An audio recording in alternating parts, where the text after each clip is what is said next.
Jeg skal lige sige, at jeg har skrevet en lang tale i sidste uge sammen med Susan K. og Jeanette. Den har jeg glemt i dag, så vi skrev lidt i toget. Jeg er super glad for at fejre nytårsaften. Første gang jeg er i Jylland nytårsaften. Jeg har lige været i Sønderjylland og holdt jul. Det var lidt nederen. Hvorhenne? Tønder.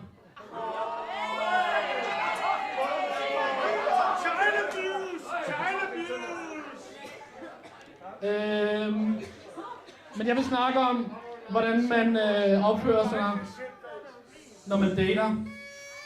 Og så vil jeg gerne have, at hvis jeg stiller et spørgsmål, så siger I en række hånden op. Så hvordan scorer man bedst i Aarhus? Nogen har nogle forslag? Man stiller op i singelliv. Ræk hånden op, kom on. Dig. Hvis du skal score bedst i år, så begynder du at arbejde på slap af. Slap af, Ruth.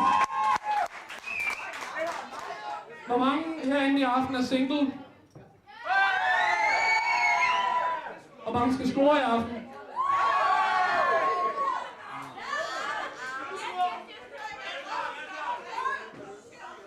Klokken er under på.